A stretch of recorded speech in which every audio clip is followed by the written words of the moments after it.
بسم اللہ الرحمن الرحیم نحمدہ ونصلی ونسلم علی رسولہ الکریم اما بعد فاعوذ باللہ من الشیطان الرجیم بسم اللہ الرحمن الرحیم وما من دابۃ فی الارض الا علی اللہ رزقها ویعلم مستقرها ومستودعها کل فی کتاب مبین صدق اللہ مولانا العظیم۔ 12ویں پارے کے شروع میں سورہ ہود ہے، اور سورہ ہود اور پھر آخر میں جا کے سورہ یوسف کا کچھ حصہ ہے۔ سورہ ہود کے متعلق پہلے ہم عرض کر چکے ہیں کہ سورہ ہود کے اندر اللہ تبارک تعالیٰ کی گزشتہ قوموں کے اوپر جو آنے والے عذابات ہیں ان عذابات کا تذکرہ ہے، یعنی یہ تذکیر بایام اللہ کی قبیل میں سے ہے کہ گزشتہ قوموں پر آنے والے جو احوال و حالات ہیں ان حالات کا تذکرہ، رسولوں کا قوموں کے ساتھ مکالمہ، قوموں کا انکار کرنا، اور پھر اللہ پاک کی طرف سے عذاب کے فیصلے۔ اور یہ بات پہلے بھی ہم عرض کر چکے ہیں کہ 5 امتیں ایسی ہیں جو مہلکہ کہلاتی ہیں، اور جن پر اللہ پاک کی طرف سے اس دنیا کے اندر عذاب برسے، اور وہ عذاب ان عذابوں کے نتیجے میں ان قوموں کی سب کے سب ان کی نسلوں کو ہی ختم کر دیا گیا۔ سورہ ہود کے شروع میں 2 مرکزی مضمون ہیں۔ ایک تو یہ ہے کہ اللہ تعبدوا الا اللہ، بندگی صرف اللہ کی ہوگی۔ نمبر 2، اگر اس بندگی میں کبھی کوتاہی ہو جائے تو تم استغفار کر کے توبہ کر لیا کرو۔ اور پھر اس کے بعد عرض کیا کہ وہ حالات و احوال ہیں۔ حضرت نوح علیہ السلام کی قوم کا تذکرہ ہے۔ نوح علیہ السلام کی جو قوم تھی یہ شرک اور بت پرستی میں مبتلا تھی۔ بڑا طویل زمانہ حضرت نوح علیہ السلام نے ان کو سمجھایا، اور جب سمجھانے کے بعد انتہا ہو گئی اور یوں کہنے لگے کہ اب ہم آپ کی بات نہیں سن سکتے، فَأْتِنَا بِمَا تَعِدُنَا إِن كُنْتَ مِنَ الصَّادِقِينَ، جس عذاب کا تو ہم سے وعدہ کرتا ہے وہ عذاب لیا۔ حضرت نوح علیہ السلام کو اللہ پاک نے کشتی بنانے کا حکم دیا، اور جب کشتی بنانے لگے تو قوم استہزاء کرنے لگی کہ یہ کشتی یہاں صحرا میں کیسے چلے گی۔ لیکن جب اللہ پاک کے عذاب کا فیصلہ ہوا تو آسمان سے بھی پانی برسا، زمین کے اندر سے بھی پانی نکلا، جگہ سے پانی نکلا، اور اللہ پاک نے ایمان والوں کو، حضرت نوح علیہ السلام پر ایمان لانے والوں کو بچایا۔ اور نوح علیہ السلام پر ایمان نہ لانے والا نوح علیہ السلام کا بیٹا بھی تھا، دیکھتے ہی دیکھتے آنکھوں کے سامنے حضرت نوح علیہ السلام کا بیٹا بھی وہ بھی غرق ہوا، اور حضرت نوح علیہ السلام نے اسے بھی اس وقت بھی ایمان کی طرف دعوت دی، لیکن اس نے ایمان کو قبول نہ کیا، کہنے لگا میں ایک بلند پہاڑ پر چڑھ جاؤں گا، وہاں سے میں بچ جاؤں گا۔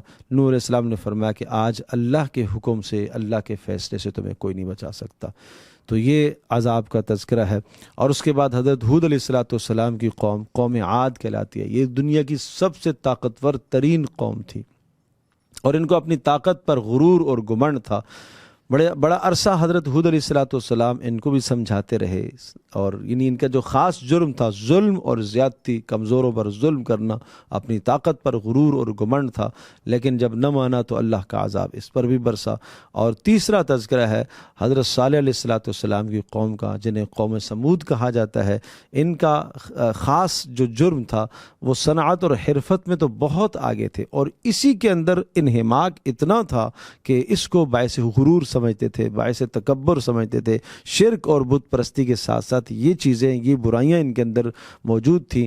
تو فرمایا وَاسْتَعْمَرَكُمْ فِيهَا فَاسْتَغْفِرُوا وَأَنشَأَكُمْ مِنَ الْأَرْضِ، اس اللہ نے تمہیں پیدا کیا اور تمہیں زندگی دنیا میں اتنا تمہیں اللہ نے اختیار دیا ہے، اتنا اقتدار دیا ہے، اتنی تمہیں طاقت دی ہے، اتنی تمہیں ذہنی صلاحیتیں دی ہیں، نئی نئی ایجادات کرتے تھے، پہاڑوں کو تراش تراش کے اس میں اپنے گھروں کو بنا لیا کرتے تھے، لیکن جب اللہ پاک کے احکام کو انہوں نے ٹھکرایا تو اللہ پاک کا عذاب آیا۔ وَأَخَذَ الَّذِينَ ظَلَمُوا الصَّيْحَةُ، ایک چیخ نے پکڑا، فَأَصْبَحُوا فِي دِيَارِهِمْ جَاثِمِينَ، اوندے منہ گرے ہوئے پڑ گئے، اور ایسا تھا گویا کہ وہاں کوئی رہتا ہی نہ تھا۔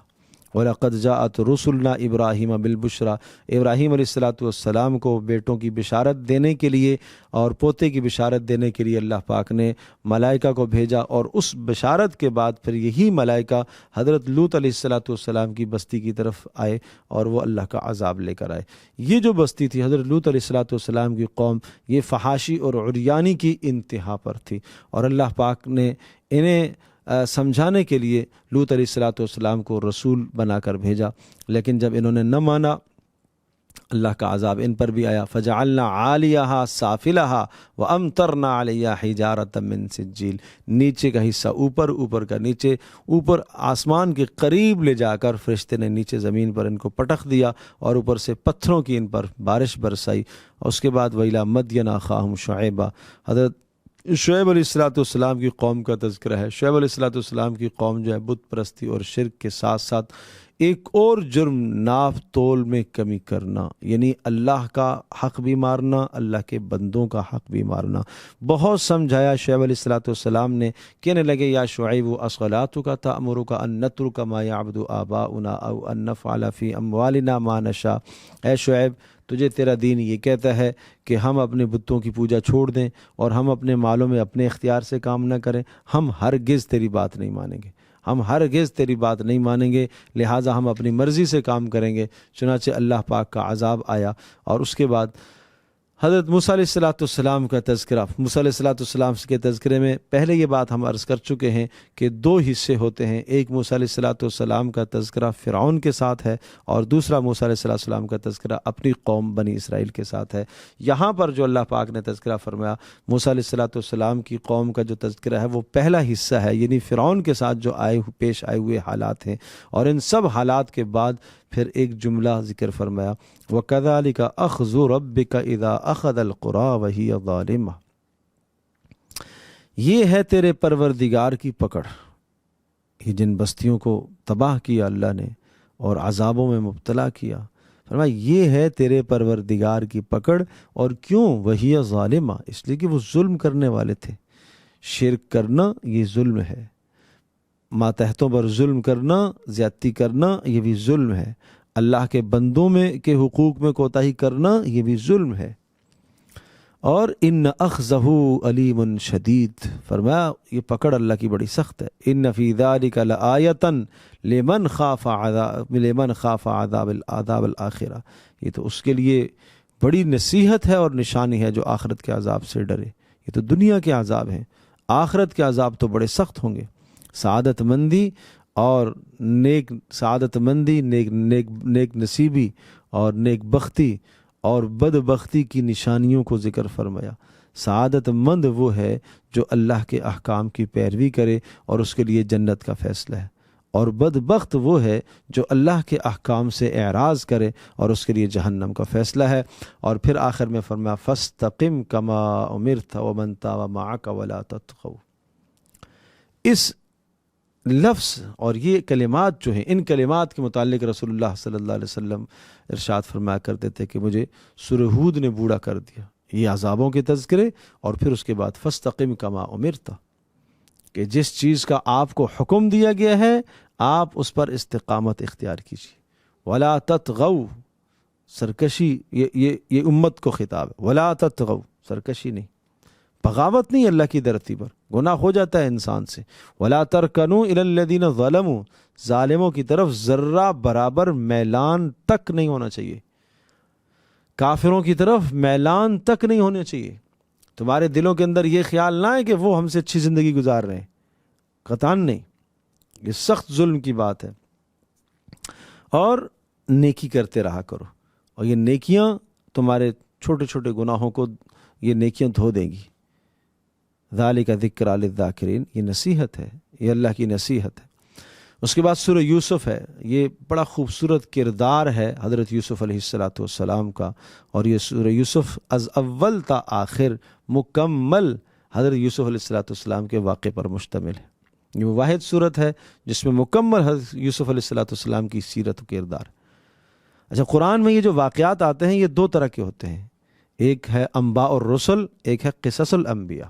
انباء الرسل کا مطلب یہ ہوتا ہے کہ جہاں قوموں کا رسولوں کے ساتھ مکالمہ ہے، جیسے سورہ ہود کے اندر تھا. ہود علیہ السلام نے کیا کہا، قوم نے کیا کہا. صالح علیہ السلام نے کیا کہا، قوم نے کیا جواب دیا. شعیب علیہ السلام کی قوم کے ساتھ مکالمات، اور نوح علیہ السلام کی قوم کے ساتھ مکالمات، لوط علیہ السلام کی قوم کے ساتھ. ان کو کہتے ہیں انباء الرسل. اور دوسرا ہے قصص الانبیاء، جس میں انبیاء کی سیرت، انبیاء کا خوبصورت کردار بیان کیا جاتا ہے کہ یہ چیزیں تمہارے لیے قابل عمل ہیں. یوسف علیہ السلام کی زندگی اور ان کا کردار سورہ یوسف میں جو ذکر کیا گیا یہ بھی دو حصوں پر مشتمل ہے. پہلا حصہ یوسف علیہ السلام کی وہ قسمہ پرسی کی زندگی، والد محترم کے ساتھ ایک وقت گزرنا، یعقوب علیہ السلام کے ساتھ، اور پھر بھائیوں کا حسد اور کنویں کے اندر جانا، اور پھر وہاں سے نکل کر مصر کے اندر فروخت ہونا، اور مصر کی زندگی، یہ تنگی کی زندگی، مشقت کی زندگی جو ہے یوسف علیہ السلام نے گزاری ہے. اور ان تمام کی تمام مشقت کی زندگیوں میں کسی بھی لمحے حضرت یوسف علیہ السلام نے اپنے پروردگار کو نہیں بھولا. یہ بلند کردار ہے. حسد بھی بھائیوں نے کیا، کنویں کے اندر بھی ڈالا، پھر بھی اللہ کی طرف رجوع، پھر وہاں سے نکالے گئے، پھر فروخت ہوئے، پھر بھی اللہ کی طرف رجوع، پھر جو مصر کے اندر جا کے زندگی گزری اور عزیز مصر کے گھر میں جو زندگی گزری، اور وہاں کیا ہی خوبصورت پاک دامنی کے ساتھ زندگی گزاری ہے.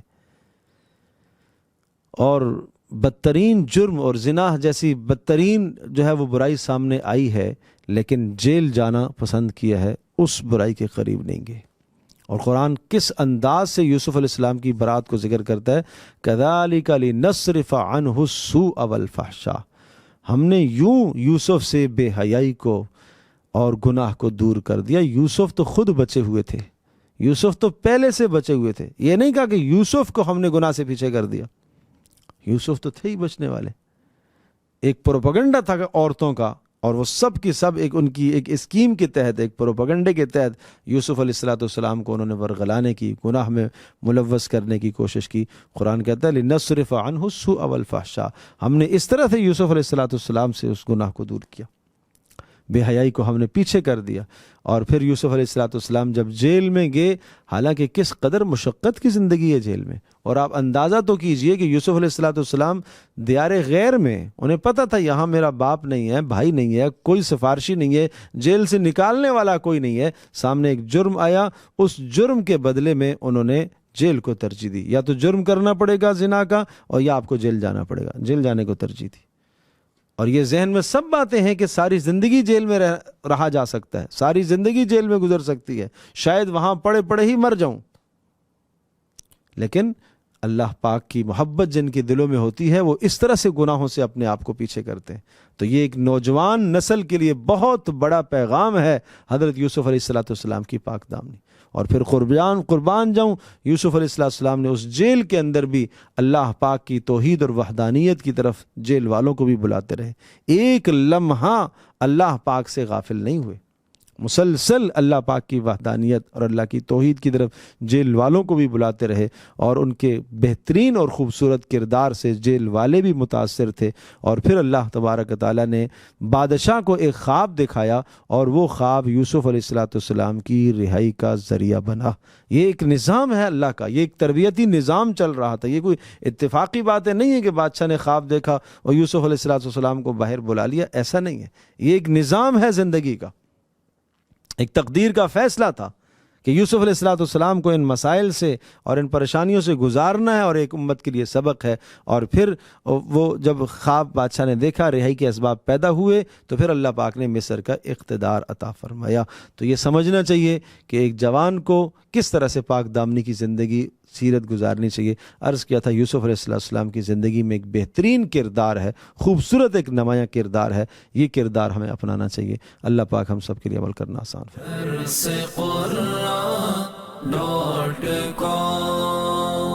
www.darsequran.com